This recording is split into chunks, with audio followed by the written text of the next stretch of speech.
Welcome back here on 1140 The Bet. Adrian Hernandez here riding solo, which is super unfortunate because my co-host Lindsey Brown is on her way to Minnesota where she was born and raised, but we swapped in another native set to join us because making its return to Las Vegas in person with competitors and fans at Mandalay Bay is EVO. The 2022 EVO Championship Series Finals will run August 5th through the 7th at Michelob Ultra Arena, and we will get you tickets, or we will get you details on how to get your tickets as this interview goes. But joining us to explain and let people know what exactly is coming to Las Vegas is the GM of EVO, Rick Thiher, also known as Hadou. Rick, I appreciate the time. I know next weekend is a huge time for you in EVO. How are you doing, and how close is everything to being ready? We are absolutely in crunch week, but everything is on pace to be ready and rolling when we see everybody in person next week. Awesome. And as always, all insider calls are brought to us by BetQL. Bet smarter and beat the books. Download your BetQL app today or visit betql.com. Now, I want to break the ice, and I'm sorry if I'm a little bit long-winded, but I just want to kind of give you my background. So I grew up as a Halo kid, went to way too many MLG events to compete. And then as I grew up, I was an intern, then I helped the broadcast team. And while I was in college in Florida, all my friends were strictly fighting game players. So I was the odd man out. But I got to kind of see not only like the passion, but I always admired the grassroots of the fighting game, kind of like the mentality, and obviously getting to see, organizations like CEO rise. So I'm really glad that I'm going to get to talk to you in here and kind of get an inside look. And for those here listening in Las Vegas that have no idea what EVO is, or they're listening with their kids where they're like, Dad, shut up. This is awesome. You have no idea. I know that this is essentially the Super Bowl for fighting games and fighting game tournaments. If you could kind of explain what we'll be seeing next weekend and really how did it get to this massive point? So next weekend, you will be seeing 9 different fighting games on site at Mandalay Bay and in the Michelob Ultra Arena, where let's go braggadocious with it, literally the best of the best players in the world are going to be on site competing to prove that they are the best in the world. So they get home to wherever they came from, sit down across the table with mom and pops and go, hey, I did it. Damn right. Yeah, go braggadocious, man. That's what we're here for. Just out of curiosity, because it'll kind of lead into my next question. So if for those of us that aren't going to be able to make it to Mandalay Bay and the Michelob Ultra Arena, are we streaming this on Twitch, YouTube? Is there a TV partner for next weekend? We're going to be streaming on Twitch, on YouTube, streaming on a couple of channels internationally. I believe we're also going to be live on Twitter and even Facebook. If you have access to the internet and at least one app on your phone from something newer than, 1992, you can probably find EVO.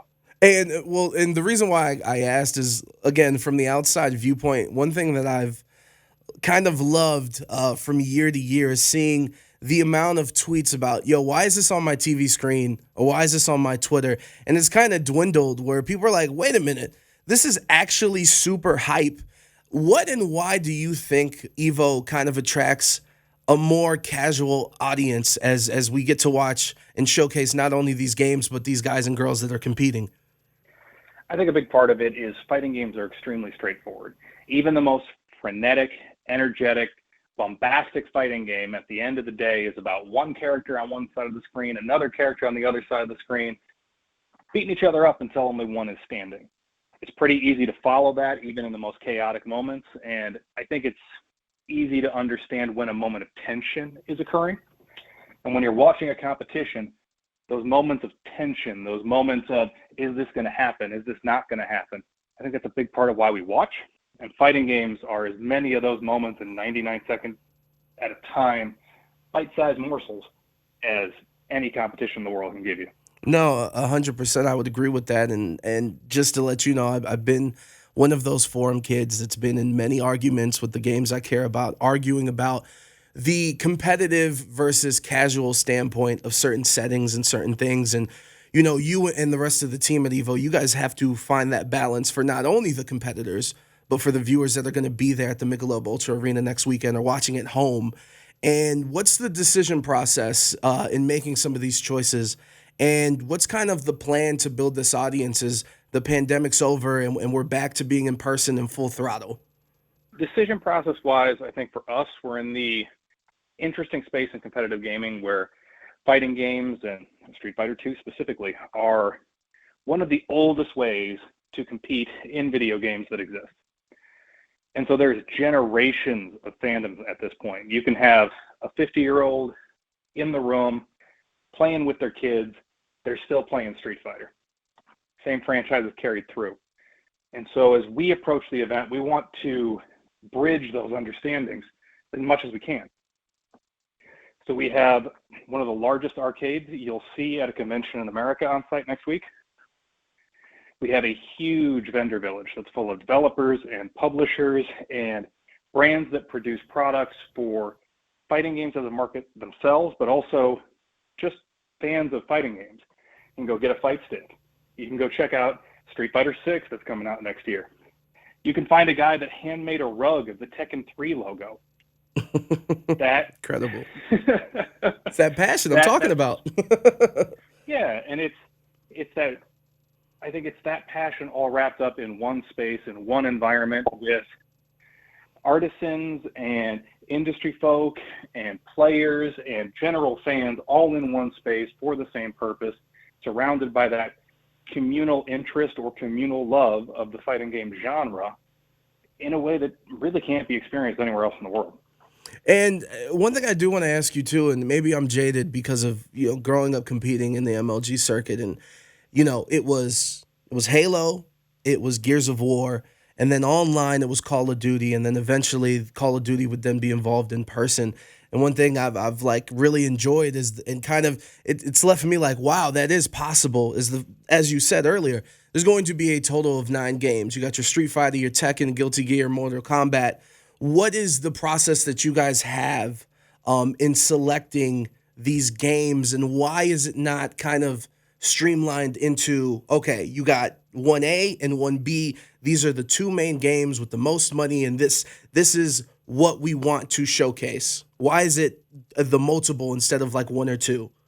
I think our approach there is we actually really do want to showcase the breadth of fighting games, and we want to showcase all the different flavors of fighting games. When you go and you check out the Olympics and you go check out track and field, it's not just the sprint race. It's not just the marathon. It's not the, let's call those the more popular activities within that particular competition. Yeah. Shot put is in there. Long jumps are in there. High jumps are in there. Hurdles are in there. Why do hurdles? There's already a bunch of other running competitions. But all of those different things together, all rooted in the same type of physical activity, showcase all the different ways that as humans, we can compete out on a track and field. And so at EVO, we also want to show all the different ways, or at least all the different styles of competition that exist within fighting games. So yes, we have Street Fighter, one of the oldest and longest lasting 2D fighting games, full of Hadoukens and Shoryukens and Ryus and Chun-Lis and things that have become popular culture. But we also have Tekken, because Tekken is an entirely different type of fighting game, and that it's a 3D fighting game, but it's rooted in the same style of combat, and that it's going to be about how you space characters, how you punish your opponent, how you set up and bait your opponent into situations you can capitalize on. A little bit of that sweet science. We have those kind of 2 big tentpoles of the show, but you already called out Guilty Gear, a game that is got a little bit of kind of where Street Fighter rooted, but has all kinds of aerial combat and these giant attacks and these eccentric characters, and it is loud and it is in your face, and that is an entire different flavor of that type of combat. So we go and try to find as many of those different flavors as we can put into the show, because we think that makes for a better show, but more importantly, we think that gives people who attend a better chance of leaving either appreciating fighting games or kind of falling in love with something new. Yeah, and I love the thought process, and thank you for enlightening me. And once again, Rick Thiher joining us here on 1140 The Bet. The 2022 EVO Championship Series Finals kicks off next weekend starting August 5th. It'll go all the way through the 7th at Michelob Ultra Arena, where our Las Vegas Aces play, and you can get your day passes, your 2- and 3-day ticket bundles right now on access.com. That is AXS.com. One thing I do want to ask you, and I kind of think I know the answer, because I know Sony is kind of running the show when it comes to EVO, but why is there no Super Smash Brothers?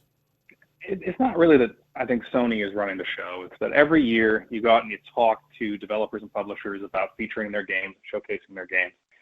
And when you do that, you sometimes run into situations where those developers and those publishers are looking to showcase their games in different ways or in different places or for different groups of people. And this year, Nintendo's doing that. And that's okay with us. We've got 9 other absolutely fantastic games we're showcasing, and with Smash not there, we actually had more space to showcase more of them.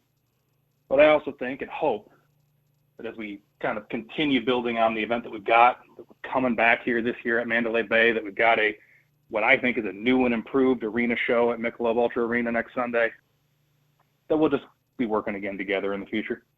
Yeah, hopefully. And one thing I do want to ask you about is, doing my research, and trying to figure out I come correct, because I'm crossing, like, I have to have a fine balance of people that have no idea what's going on, and hopefully some that are involved in the community get something enlightening out of this.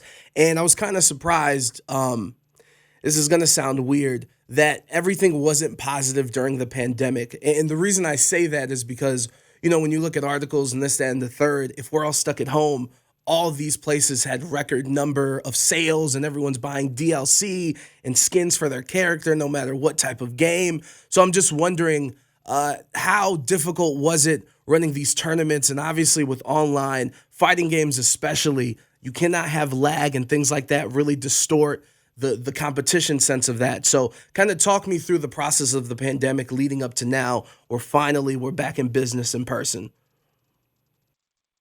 I think anytime you're dealing with a competition and a community that is rooted in in-person camaraderie, in-person rivalry, it's challenging for that to come through the internet successfully. Now, with that said, there were lots of online tournaments in the last 2 years. There were online circuits. There were online leagues.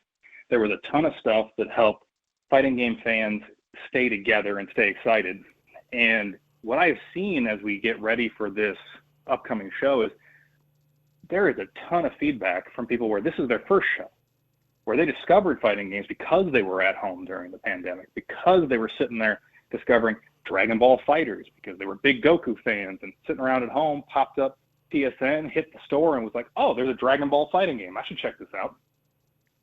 And we've got people coming through where they were playing Skullgirls Mobile.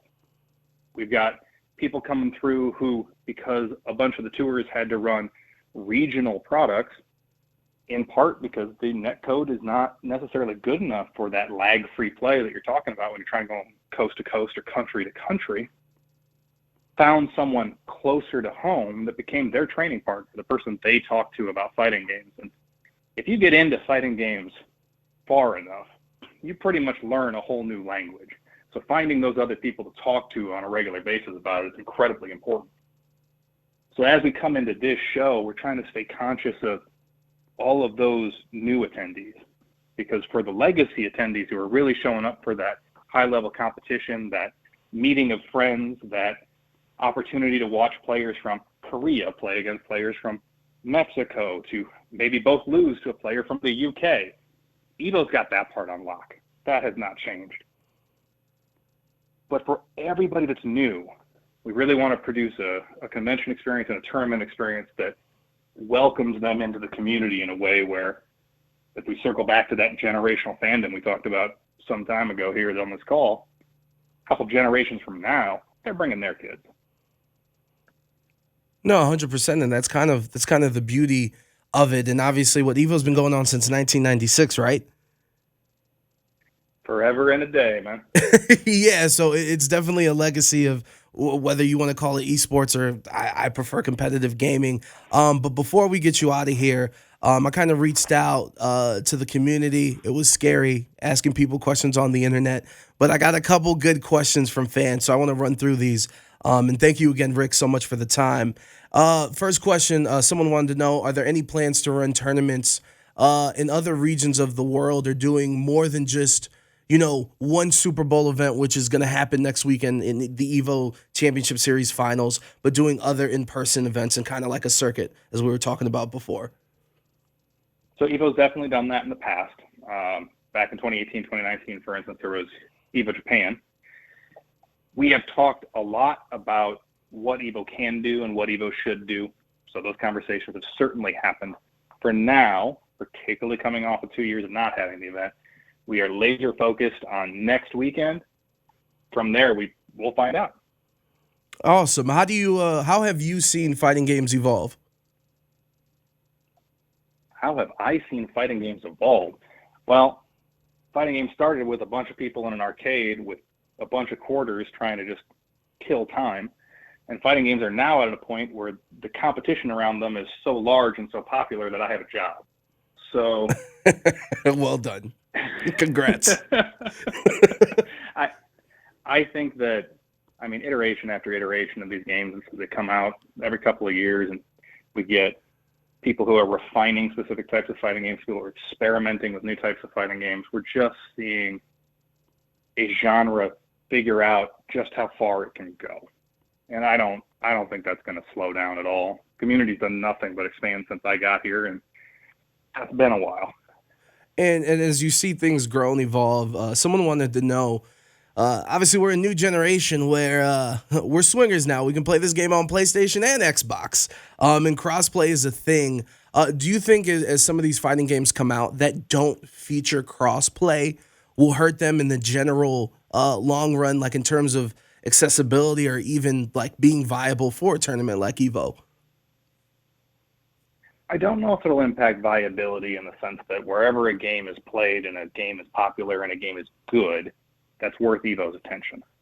What I do think is any game that releases where they're intentionally trying to limit the amount of people that can play the game, that's not where I think gaming is at. You look at your Fortnites, you look at your Call of Duties, there's Rumbleverses coming out soon, which I'm excited about.